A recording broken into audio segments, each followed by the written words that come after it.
বৃহত্তৰ লাডগৰ যুৱ সমাজৰ উদ্যোগত আৰু স্থানীয় ৰাইজৰ সহযোগত 1 মে'ত লাডগৰ প্ৰেক্ষাগৃহত অনুষ্ঠিত হ'ব বহাগী উৎসৱ। জনপ্ৰিয় কণ্ঠশিল্পী বৰষা ৰাজকুমাৰী আৰু বিকাশ দত্তই সাংস্কৃতিক সন্ধ্যাত গীত পৰিৱেশন কৰিব। 1 মে'ৰ এদিনীয়া কাৰ্যসূচীত সমূহ ৰাইজৰ সহায় সহযোগিতা তথা উপস্থিতি কামনা কৰিছে উদ্যোক্তাসকলে। News x report, big news. বৃহত্তৰ লাডগৰ যুৱ সমাজৰ সৌজন্যত বিগত বৰ্ষৰ দৰে এই বৰ্ষ আমি ৰঙালী বিহু উদযাপন কৰিব লৈছোঁ। অহা 1 মে' 17 বহাগ তাৰিখে। যদিও বা পৰিস্থিতি বৰ ভাল নহয়, আমাৰ প্ৰাণৰ শিল্পীজনৰ অকাল বিয়োগত আমি শোকত বিৰম্ভন হৈ আছোঁ।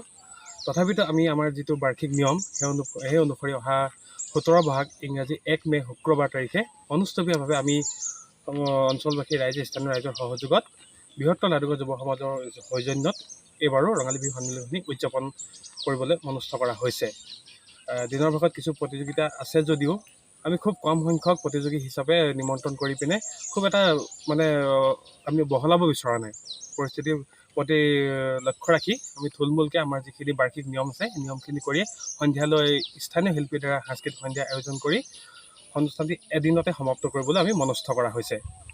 সমগ্ৰ ৰাইজৰ আশীৰ্বাদ আছে আমাৰ লগত। সমগ্ৰ অঞ্চলবাসী ৰাইজ আমাৰ সহযোগ কৰিছে। সকলোৱে আমাৰ স্থানীয় বিধায়কসকলো আহিব, জ্যেষ্ঠসকলো আহিব, আৰক্ষী বিষয়া, উচ্চপদস্থ আৰক্ষী বিষয়াসকলো আমাৰ ইয়াত উপস্থিত থাকিব।